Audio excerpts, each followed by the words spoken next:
Hey folks, welcome back to the channel. It's Zero Gravity, the official ambassador of Nightmare Fuel here at Big Gold Belt Media.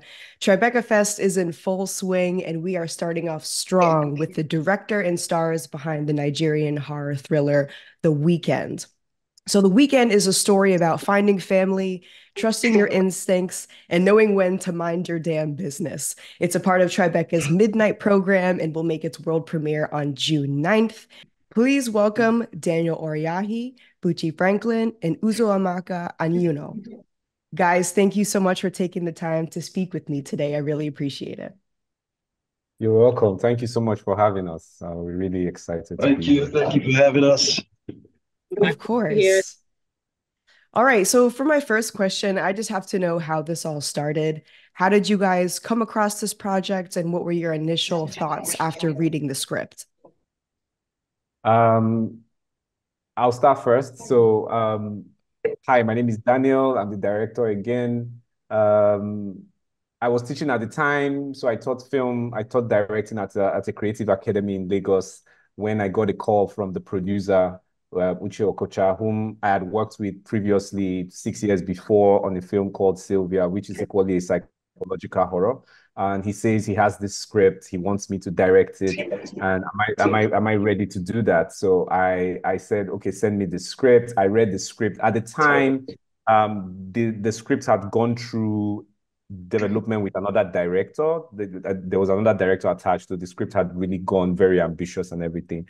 So I made my points, and I felt that particular script was a bit too overtly ambitious. And I was equally thinking from an economic perspective, given the time we had. I felt, that was going to be way too much in terms of budget, time, prep time, and all that. And Uche rounded back at me, and he gave me the first draft. The first draft was a very lean narrative.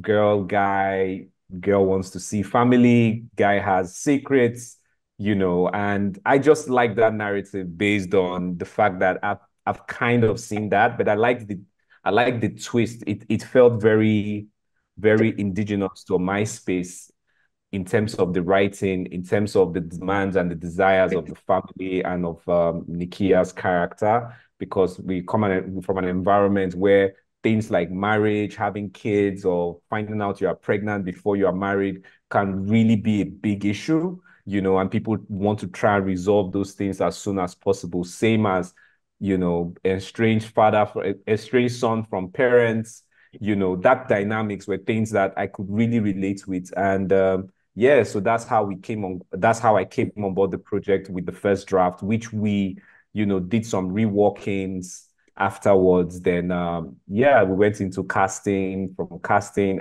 for me personally, I was very particular about keeping things very subtle.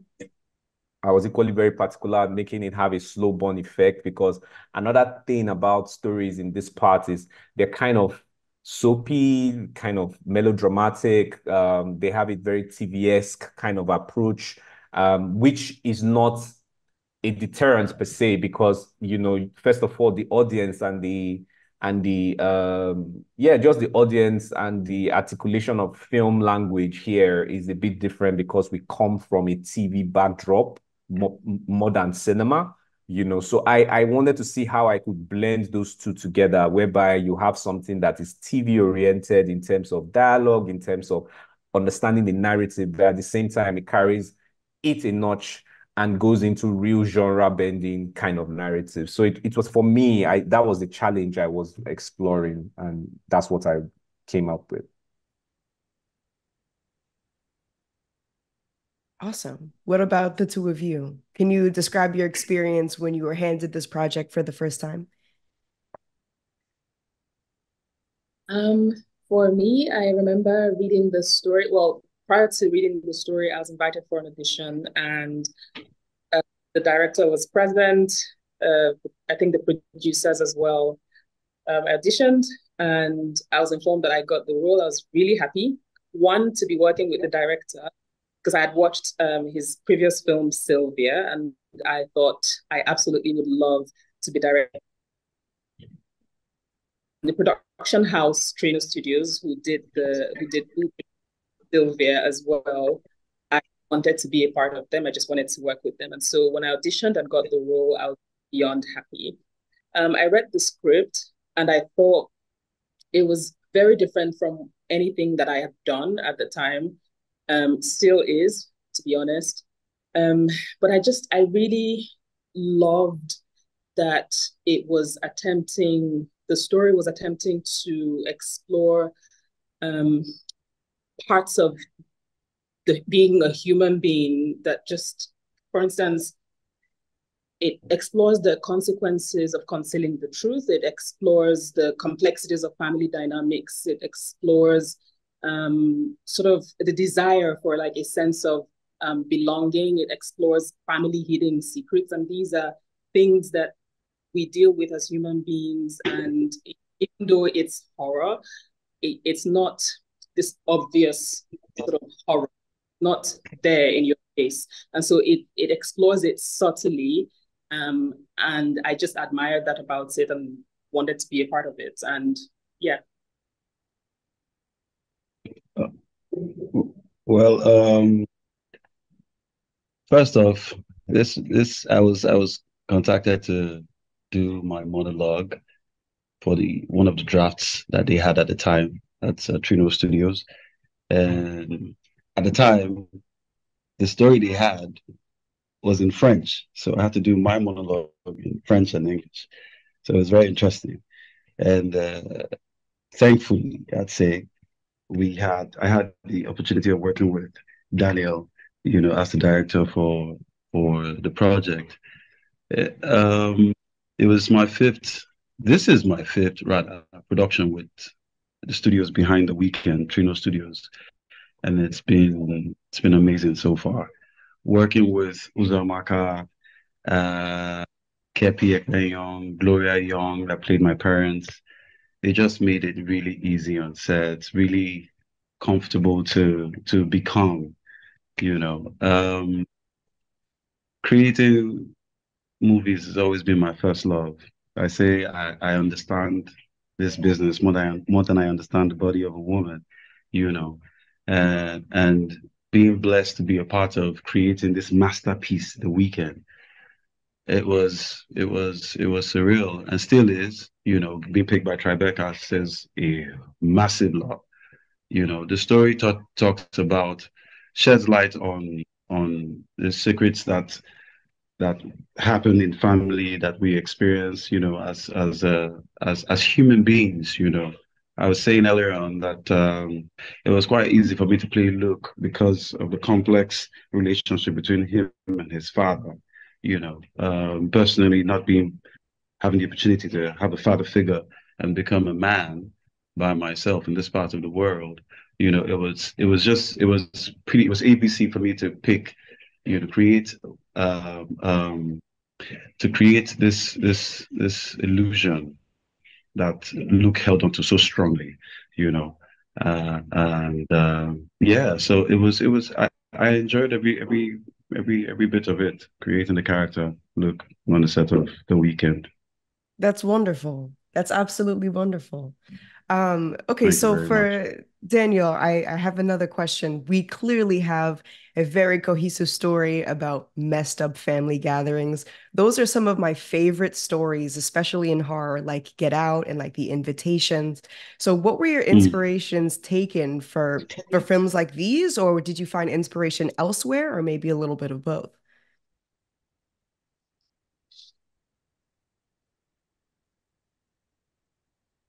I think you may be muted. Your mic, bro.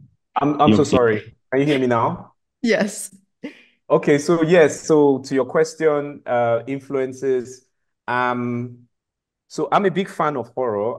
I always knew I always wanted to do horror, psychological thrillers, and all that. So I had been really studying as far back. I'd always been drawn to Roman Polanski, primarily his apartment trilogy, Rosemary's Baby, The Tenant, and Repulsion. Those films have a very strong influence over me as a filmmaker. I honestly feel I have an affinity with Roman Polanski, even on a personal level. I feel our lives are very similar, but not that part. But you know what I mean. Like, yeah, he's been through a lot. He had been through a lot. before that incident. But so I liked the idea of a family gathering in a very kind of, will I say, confined space, like what you had in Rosemary's Baby. Another film that was really a primary influence, interestingly, contemporary, was Hereditary. Hereditary in the sense that, this family was exploring, the film explores grief in a way. It's horror, but it explores the grief of this family. So I liked the idea that there was that nuance of dysfunctionality in this film, family dysfunctionality, and how it was subtly unveiled. So films that really drew me into this film that I used as my references were Hereditary. There's a French film called Raw, which was done by the director of Titan. Yeah, so I liked the idea because it's a coming of age cannibal narrative. And so for the characters, the foundation was always, it's about two people who are withholding information and they meet this very, that's terrible ending, But one character goes through an evolution. Luke's character, he doesn't want to do it, then he eventually has to do it, which was very similar to Raw in the sense you had a girl and she eventually did what she had to do. And for Nikiya's character, Rosemary's Baby was like all my primary influence. You have this lady, she's pregnant or she doesn't know, but it's just that in this scenario, she is the one who is withholding the information and wants to use it for her own benefit, so to speak, or protect herself, or guarantee that she can get a family with this, So Get Out, I would say yes. Get Out in the sense, it's subversive horror and it has social commentary. Our film definitely has social commentary of some sort. So things like, the burden of the past from a psychological perspective. So you see the Luke character, even from the first frame we see him, we know he's a very troubled character, and he has this lingering trauma that is affecting him, and he's unable to articulate it in a way that can help his situation. Then you have things like family secrets or just even the burden of tradition, where now we in these contemporary times are fighting, things of the old, what was right, what was moral, what wasn't moral, because it's family tradition, you know what I mean? So there can always be, so I like those conflicts. So that's why I feel you could point out that it has similarities with Get Out in the terms that, you have this contemporary social commentary of some sort, especially in our environment, because like in our environment, you have characters. Marriage is a big deal here. A lot of people want to get married. A lot of people, there's kind of like a stigmatization for a woman who has a child out of wedlock. So she would rather want to be married as against, raising a child by herself, so those kind of subjects, though they were subtly elaborated on, but those are things that even after watching the film, I've had discourse with people left and right. Somebody points it out, and these are things that, are very prevalent in the Nigerian and African space. So it was just good for me. I felt it was a challenge to be able to express, make a film which had the thrill and the horror, but at the same time was focused on all these other societal elements, be it our neglect or even trauma. Like we come from a society where a lot of men are traumatized and haven't had the outlets to actually explain or deal with that trauma. So they bottle it up. So you have a Luke scenario who is obviously a very troubled individual from the onset, and he has no other choice but to bottle it up because it's a subject matter that will be very difficult to understand from an outside. Yeah. Yeah, the film definitely makes those themes a lot easier to digest, especially as somebody who does not come from that culture and doesn't exactly understand the societal norms within them. But something I really would like to compliment you all about is I think that this film does an excellent job at highlighting social manipulation, especially within the family dynamic. And that happens all over the world, right? That's Oh, yes. universal. Oh, But in yes. reality, Sure. sometimes it's hard to see that from the outside looking in. You kind of have to be in those situations to know that you're being taken advantage of right now. And a lot of that kind of stuff is not is nonverbal. So Uzoamaka and Bucci, you guys do an amazing job with your nonverbal acting as well to display to the audience the discomfort that your characters are in at the time. And I think it's phenomenal. Even, I mean, your monologues and everything, your performances in the film were great, but it even extends to when you're not speaking and your body language and really displaying how you can feel uncomfortable in a situation where you should be feeling comfortable. But for my last question, I mean this in the best way possible, but the third act of this film is very hard to watch. Can you all tell me a little bit about your experiences and how the filming process went after the blood starts to shed? Yeah, let's start with the accent.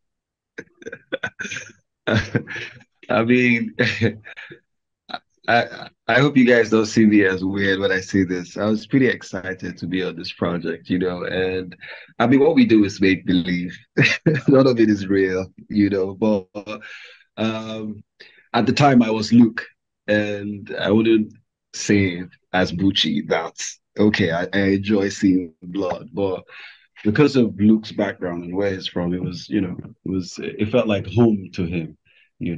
I think for me, the only issue Luke had about his conflict was that he lost his best friend to breakfast. Do you get what I mean? So playing doing that wasn't a hassle. I mean, I was working with the best. Every time before we get on set, you know, I was going to tell Uzomaka this. So I have a gallery of different visuals of herself and my humble self, just reading lines, and she's putting me through, and she's just trying to make me feel comfortable. And it was. I feel like for me, that made it really easy to become Luke, and also having a very sensitive director, the person of Daniel, just made it a walk in the park, really. So I know it's gothic, it's gory, but hey, we had fun creating the weekend, man. Watch out for the weekend part two. Oh, It was very exciting doing this. At various stages, I felt the same way. I was just like, is this really happening? And there was a point, I think, where we were filming and the SFX guy had to blow up some. I remember the director saying, this is now, it just feels like we're doing something now. It feels like we're doing something now. And I was just like, my Yeah. heart was beating. I was like super excited. Yeah. And then the building, and he said, this building is a character. This it's part of the story. It is the horror. Completely. So yeah, it was very exciting work with everyone, and just watch it. They feel this sense of unease, and like they also just have about what really is beneath the the event to the world, the person that we, what's really beneath that presentation. Exciting. Yeah, so if I may come in here, like the third act for me was pretty exciting to read, to rewrite, and to shoot it. I've been a fan of horror all my life. I didn't know I was a fan of horror, but I wasn't into gore per se, and there's something I was very particular about in the film. I discovered really early that it's more unsettling not to show the violence and let the audience, work their imaginations as against showing it and it's not really meeting up to the expectation of gore, and the limitations we have in this part where we don't have the kind of budget for SFX to make it very 100% believable. And because of my own nuance in film, I was very keen on just don't show it, rather focus on maybe the perpetrator, the person who is doing it, as against trying to focus on the victim at that point in time. But there's something you spoke about, and I just want to say thank you for that. Like you mentioned that the characters were doing so much with their faces as against, dialogue. And that was a very, very that was a very deliberate approach from my end. The first scene Uzoamaka shot was the last shot of the film. So first day on set, she's in the car driving, and she asked me, "What am I supposed to do?" I said, just think about the story and just drive. And it's interesting for me. I am so proud of that performance because it's it's exactly what I wanted, whereby we don't really know what these guys are processing. Like they don't really know what they're processing. But at the same time, it's kind of like an open canvas, and we, the audience, are articulating what they are, we can understand. And I was very particular about the eyes, of, both characters, their facial structure, because I really wanted to do a lot of interesting close-ups and that unassuming what they are thinking inside. Remember, Uzo, I used to always tell you, like, you have a face, like you just don't know what you are thinking. And when we're piecing the film together, it was interesting because we kept that approach kept the suspense going, and you're asking who is actually going to do something crazy until the blood starts splattering everywhere. So the first 1 hour, you are like, is it Nikiya who is going to, blow stuff, or is it Luke? Who exactly? Then when it just starts, you're like, okay, Oh, then, shit. then it just keeps getting weirder and weirder and weirder and weirder. And I liked that idea. So yeah, I'm really excited that people are getting it the way I actually wanted to execute it. Thank you.